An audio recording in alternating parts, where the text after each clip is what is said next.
In the previous video, we made the case for this Rolex watch. In this video, we're going to add this little ring on top of that case. And believe me, this shit is not easy to make, so you're definitely going to learn something new today.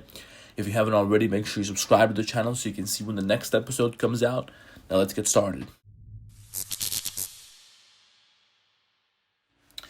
Now, before we get started with this video, you have to make sure that you have your loop tools enabled. If you don't know what loop tools are, they're just a collection of tools which are going to help you with hard surface modeling. All you got to do is go up here to Edit Preferences. In the Get Extensions tab, you're going to type in loop right here. Once you find loop tools, you're going to click on Install here. Then you're going to wait 2 seconds. And then you switch over to your Add-ons tab. And once again, you're going to type in loop tools here and just check this box. Now you have your loop tools enabled and you can use them. I use my loop tools in edit mode by pressing W. That gives me this menu right here. W might not work for you. It might be a different shortcut for you. In any case, you have to press N in edit mode. That's going to open up the side menu here. You're going to click down on edit, and here you have your loop tools. So now you can click on any of these tools. We're going to press N to close that. We don't need them for now, but we're going to get back to our loop tools later. Now, you first have to make sure to place your 3D cursor into the middle on top of the case. So select this vertex here, Shift S, cursor to selected. Then you're going to go to top view with 7, and with Shift A, you're going to add a circle, and that circle has to have 320 vertices. Now, the reason I say 320 vertices is because this watch has exactly 80 of these little triangles on the ring, and I want to have 4 edges per triangle. That way I'm going to make sure that I have enough edges to make this smooth, and that's also going to help me organize my topology. It's just going to work a little bit better with this object. Now, of course, we have to scale this down so it's just a little bit smaller than the outline of the case. You don't have to be exact. You can always adjust the scale later on if you have to. So we're going to go for something a little bit smaller than the case. I'm going to try and align it with the outer edge of these triangles. So I'm going to try to go for the bottom of this little spike here, and then E to extrude, right click and scale it down. Now you want to bring it to the other side of the triangle here, and now move the side view like this and use G and Z to just lift this up a little bit so you can place this at an angle. How high you have to take it, I don't know, because I don't got a side view reference. I don't really give a shit. As long as it looks good, it's going to look good this way, so just do what I do. Now we're going to go back to the top view, and you have to select these 4 faces down here, and with Control I, you're going to invert the selection, press X, and delete all the other faces. Now we just have this one segment left over, so we're going to make one triangle, and then we're going to copy that triangle and arrange it in a circle 80 times so we have the full ring again. So now with Control R, you're going to add a loop cut right here, and then you're going to right click to place it back into the middle. Make sure to enter wireframe view, and then with Control B, you're going to bevel this until you reach the inside of this little triangle like this, and down here as well. The closer these 2 edges are to the outside, the more of an angle you're going to have on this surface over here, so just keep that in mind. I'm going to go for something approximately like this. As you can see, I have little squares over here and down here. And now you're going to select one of the corner vertices, then select this vertex in the middle. You're going to join those with J. Do the same thing over here on the other side. You're going to join those with J as well. Same shit down here, so you're going to do this a total of 4 times. And you also want to take these edges, which you can see me selecting now, so the straight edges, and you're going to dissolve those X dissolve edges. And now we're ready to make the fucking triangle. So this is where our loop tools are going to come in. So select this middle edge over here and go to side view and use Alt S to just inflate it a little bit like this. We're going to take it approximately this high, and then take these 2 edges down here and these edges over here, and I'm going to go W loop tools, and I'm going to click on G stretch. And again, if W doesn't work for you, just press N, go over here to edit and click on G stretch over here. In this little menu down here, you're going to have to set the method to spread. I think it's set to spread evenly by default. Spread's going to work better in this case. Then do the same thing over here on the other side. And in case you don't know, the purpose of the G stretch tool is just to straighten your shit out a little bit. For example, if we have this busted up edge loop over here, we can turn it into a straight cut that goes all the way through the middle. So if I select this edge loop and I do W loop tools G stretch, as you can see, the spread tool doesn't work in this case. But if I use my project tool, then it's not going to change the shape of this surface. It's just going to slide these vertices along the edges to turn this into a straight line while preserving the shape of this object overall. But if I switch the method to spread evenly, then the program doesn't give a fuck. It just arranges these vertices in a straight line straight through the entire object. Totally busts up the shape, as you can see happening right here. It looks like somebody hit this shit with a machete. We don't want that. In fact, I don't want this loop here at all, so I'm just going to delete that. I'm just trying to explain to you how the loop tools G stretch spread evenly shit works. I got another video somewhere on my channel with all the loop tools explained. You can look it up, Arya and loop tools, and you're going to learn about the rest of them. They're pretty important. So now that we got this shape ready, you're going to make sure to correct the normals with Shift N. Again, if Shift N doesn't work, go up here to Mesh, Normals, and click on Recalculate Outside. And with Shift S, you're going to place your 3D cursor to the origin point point of this object in object mode, go back to top view and just go to edit mode, select everything, press Alt E. This is going to open the extrude menu. Here you can click on spin, and that's going to duplicate your object a couple of times and arrange it in a circle. By default, it looks like shit because we only have 4 steps. So first of all, you have to check use duplicates. That way the individual steps are not going to be connected. And then you want to set the number of steps here to 80 because like I said, we have 80 of these little triangles. This segment here is 1/80th of the entire circle, so 80 is going to do it. And by the way, for some reason, when you use this tool, it gives you a double down here. I don't know why it does that, but we're just going to move that and delete it. And now these by default are not connected, so you're going to have to select everything and just press M, merge by distance. Now they're all connected. Now it's going to work a little bit better, but we still have to create a little edge on the outside here. So we're going to lift this up a little bit, and then you're going to select this entire circle. You're going to press E to extrude, Z to lower it down on the Z axis a little bit, let's say this far down. And now we still have to extrude this little extra edge down here, and the way to do that is the following. You're going to place your 3D cursor onto this vertex at the tip over here. Then set the pivot point to 3D cursor. Select this vertex down here at the bottom. E to extrude, right click. You're going to scale the fucker up a little bit like this. And as you can see now, it just continues in the direction of this edge because we pushed it away from this point. So now it came all the way out here. We're going to select this edge. You're going to press 7 to go to top view. In object mode, shift S cursor to select it to place your 3D cursor back onto the origin point in the middle. And now with this edge selected in edit mode, you're going to press Alt E spin. But this time you have to set the number of steps to 320, and this time you don't want to check use duplicates because you want these to be connected. As you can see now, it just extrudes a circle out of this little edge, so you're going to select everything, shift N to recalculate the normals. You're going to do the exact same thing over here on the other side. So once I extrude this little edge, I'm going to go top view, Alt E spin, same settings, just make sure to correct the normals. Now let me point out to you why I'm smarter than all the other Blender YouTubers,